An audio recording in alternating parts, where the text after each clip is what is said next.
अस्सलाम वालेकुम जनाब, क्या हाल है? खैरियत है?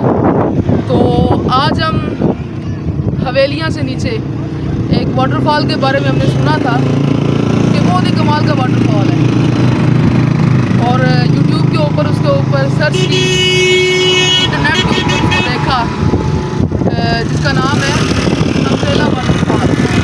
हम यहाँ पर गए लेकिन इंतहाई दुश्वार गुजार इलाका है, इंतहाई मुश्किल तरीन इलाका है। और मैं आपको बताना चाहूँगा कि जो हजरात थोड़े ज़्यादा वजूद के मालिक हैं ना, जिनका वजूद थोड़ा ज़्यादा है, वो कभी भी इस तरफ आने की गलती ना करें, ठीक है? कभी भी इस तरफ आने की गलती ना करें। आप अगर कहेंगे ना कि मैं सिर्फ जाकर अम्ब्रेला वाटरफॉल को देख लूँ, ये भी मुमकिन नहीं होगा आपके लिए। और इसके बाद आज हम नारायण कगान के लिए निकले थे, लेकिन नारायण कगान वहाँ पर बहुत ज़्यादा रश है, बहुत ज़्यादा हुजूम है वहाँ पर।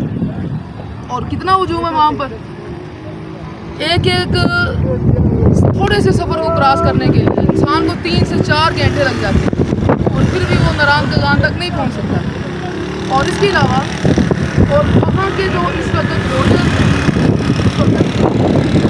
का किराया 50,000 रुपये पर नाइट, 50,000 रुपये पर नाइट, ये एक रात का रेंट है नारायण कगान रेस्टोरेंट का।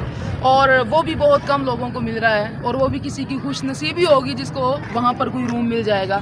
इसलिए अगर कोई नारायण कगान का सफ़र करना चाहता है तो उसके लिए बेहतरीन मशवरा यही है कि वो 1 हफ़्ते के बाद वो इस जानिब का सफ़र कर सकता है। इस वक्त आना अपने आप को मुश्किल वक्त में गुजारना और बहुत ही तंगी का आपके लिए सामान होगा। तो मुझे इजाज़त दीजिए, और 1 हफ़्ते के बाद नारायण कगान के लिए रखते सफ़र